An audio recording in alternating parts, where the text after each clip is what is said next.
Good morning, friends. Today is Monday, April 6, 2020. It is the 16th day of our at-home learning, and I sure do miss you.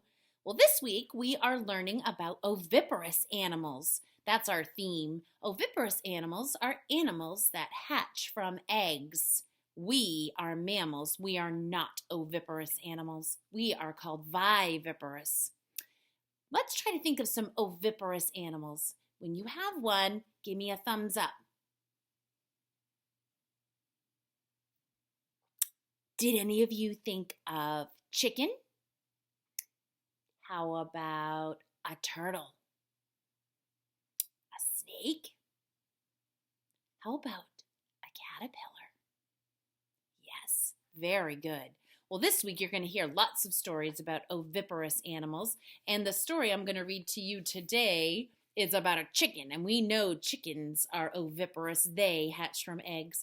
You might have heard this story before. It's called Interrupting Chicken, and it's a daddy. Here's the daddy chicken called a rooster, and here's his daughter, his little girl chicken, and on the front she has a speech bubble, and so does he. And she says, "This book is called Interrupting Chicken, right, Papa?" And he says, "Yes. Now please don't interrupt the story." Now, interrupting, remember, happens in our classroom too. Sometimes we call it blurting. It's when you say something and it's not your turn and you disturb or you interrupt your friend's learning. We work really hard on not interrupting or blurting in our classroom, don't we?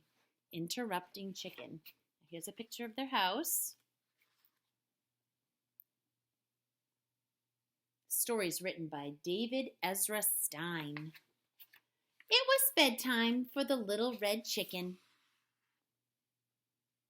Getting ready for bed. "Okay, my little chicken," said Papa. "Are you all ready to go to sleep?" "Yes, Papa, but you forgot something." "What's that?" asked Papa. "A bedtime story." "All right," said Papa. "I'll read one of your favorites. And of course, you are not going to interrupt the story tonight, are you?" "Oh, no, Papa. I'll be good." What do you think? Make a prediction. Do you think she's going to interrupt the story? I think so. Ooh, they're going to read this fairy tale called Hansel and Gretel.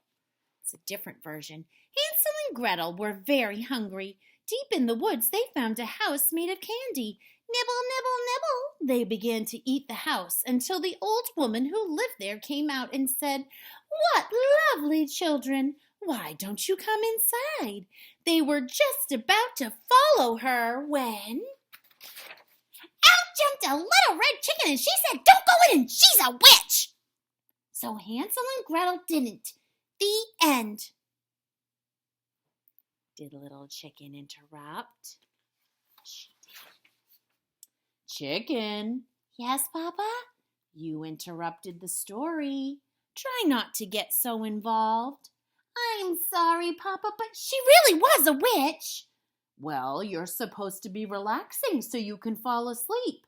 Let's try another story. I'll be good."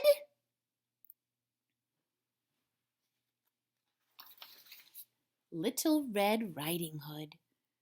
"Take this basket of goodies to Grandma," said Little Red Riding Hood's mother. "But don't stray from the path. The woods are full of danger." Red Riding Hood skipped along through the deep woods. By and by, she met a wolf who wished her good morning. She was about to answer him when out jumped a little red chicken and she said, "Don't talk to strangers." So Little Red Riding Hood didn't. The end.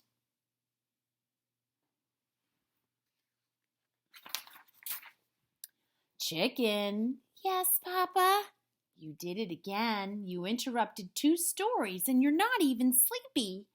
"I know, Papa. I'm sorry, but he was a mean old wolf." Yes, now get back into bed. "Okay, Papa, let's try one more little story and I'll be good." Chicken Little. Chicken Little was hit on the head by an acorn. "The sky is falling, she thought. She was about to run off and warn Goosey, Lucy, Ducky, Lucky, Henny, Penny, and everyone on the farm the sky was falling when... Here it comes. Out jumped a little red chicken and she said, "Don't panic! It was just an acorn." So Chicken Little didn't. The end.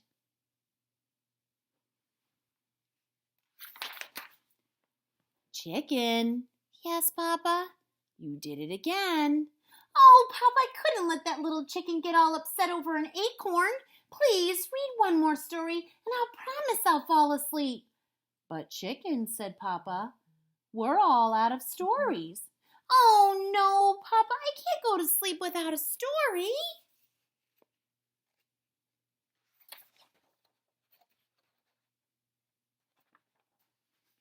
Then, said Papa, yawning, why don't you tell me a story? Me? Tell a story? Said Little Red Chicken.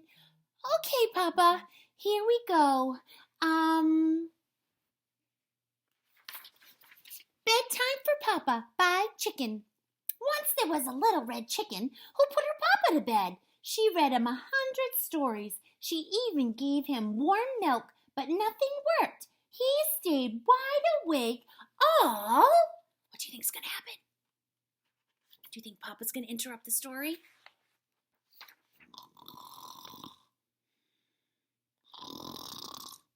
Someone is sleeping. Papa?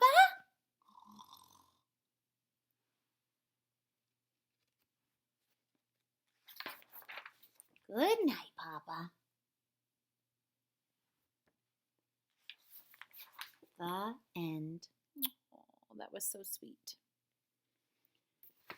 All right. Today, remember, you're going to go on to Google Classroom, and I know that some of you already have because I've seen some of your great work today. Some of you look like you're having real fun playing that rhyming egg game. I'm so glad. I'm so happy.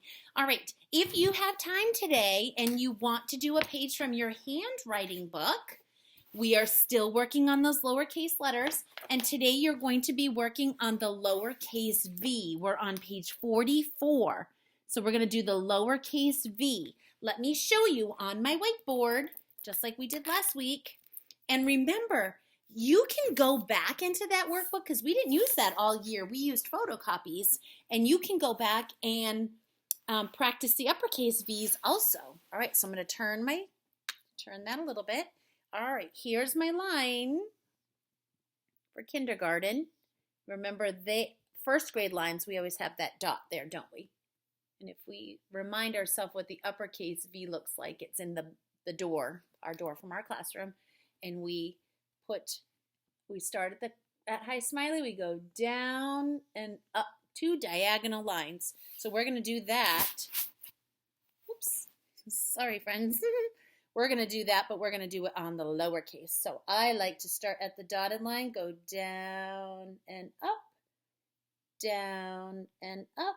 And remember, in handwriting without tears, they don't use that line. They just use a solid line there. So down and up. How about this? Down and up. Started at the bottom. How about this? Down and up. Backwards. Let's do one more good one. Down and up. All right, V should be a letter that you can do very well. And if you want to go back and practice on those uppercase ones, you can. Tomorrow, we're going to Zoom at 9 o'clock. So don't forget, I want to see you all. We're going to do a greeting, then we'll do a share, then we'll read a story, and I will try to finish that very last chapter of the Magic Treehouse book. All right, friends, have a super day. Make sure you get outside and exercise. It's so nice and sunny today. All right, miss you.